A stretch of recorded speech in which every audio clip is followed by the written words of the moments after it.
This is a video of my first restoration project. In this video, I work with Roberto Riviera. He was showing me the ropes on how to properly do a restoration. Throughout this video, you're going to see a lot of different pieces. I had two tables, one with the top and the bottom, which is a square table that's in front of you now. It was a mahogany table. Then I had to deal with the traditional old style table as well. Both of those tables, as well as other pieces, the legs for the square table and the cabinet tops, all had to be restored. So the first step we had to do was to get the stripping materials and then take the putty knives and scrape all the finishing off, scrape all the original stain off until we got down to the bare bone of the table. And that's what you see us doing in this video. And I did everything in a time lapse so that, obviously it could be sped up. It took us a lot longer than this total video, which is 4 minutes. But the materials we used were very effective. Then the next step, we had to sand it. So we had to do 3 different levels of sanding using a 80 grit, a 120 grit, and then a final sander at a 320 grit to make it baby smooth at the end.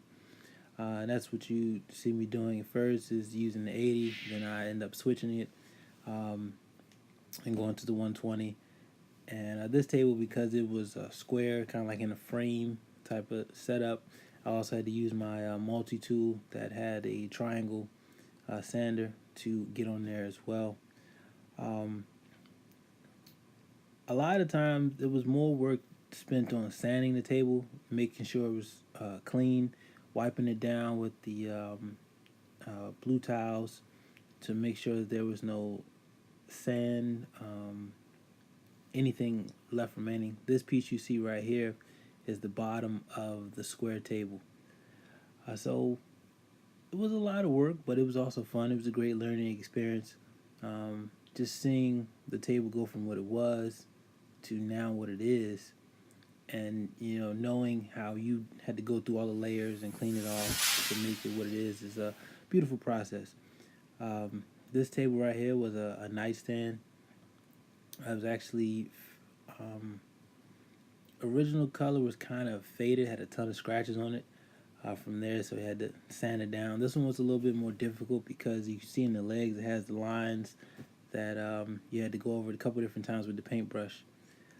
So after sealing off the leather pieces behind the tape, it was pretty easy to go ahead and paint it after we did all the regular process of scraping the stain off,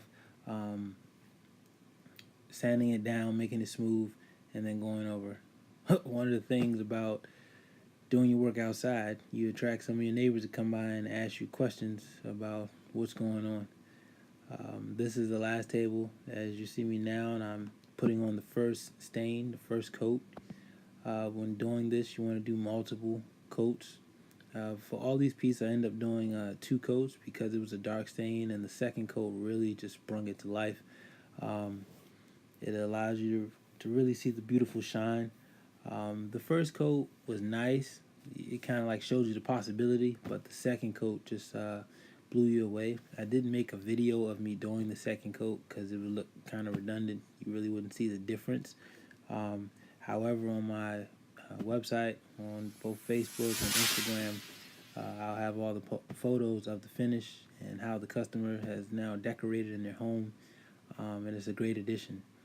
Just a simple way to restore your furniture, bring it back to life. They don't always have to go out and buy new pieces. So right here, this is what it looked like after the first coat. And you can see how some parts of it are a little spotty. That's because you need to go back over it. And going over the second time really adds the shine to it. And then the last thing you need to do is the polyurethane to protect it